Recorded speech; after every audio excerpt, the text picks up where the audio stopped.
পিঠে প্রচন্ড ব্যথা, ব্যথাটি পায়ের দিকে ছড়িয়ে পড়ছে।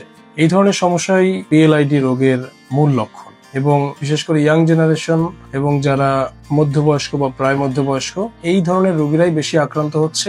যারা কর্মক্ষম পুরুষ তাদের জন্য পিএলআইডি একটি অত্যন্ত পীড়াদায়ক সমস্যা। আনন্দের খবর হচ্ছে পিএলআইডি সমস্যায় যে ধরনের অপারেশন প্রচলিত ছিল সেই ট্রেন্ড চেঞ্জ হচ্ছে। এখন আর ওপেন সার্জারি নয় বা কেটে অপারেশন নয়, এখন অপারেশন হবে এন্ডোস্কোপিক ইনস্ট্রুমেন্টের মাধ্যমে, যেখানে শুধুমাত্র 0.5 সেন্টিমিটার থেকে 1 সেন্টিমিটারের মধ্যে ছোট একটি ছিদ্র করে ক্যামেরা এবং অত্যাধুনিক যন্ত্রপাতি ব্যবহার করে মেরুদণ্ডের অপারেশন সম্ভব, যাকে বলে এন্ডোস্কোপিক পিএলআইডি অপারেশন বা এন্ডোস্কোপিক ডিস্ক সার্জারি।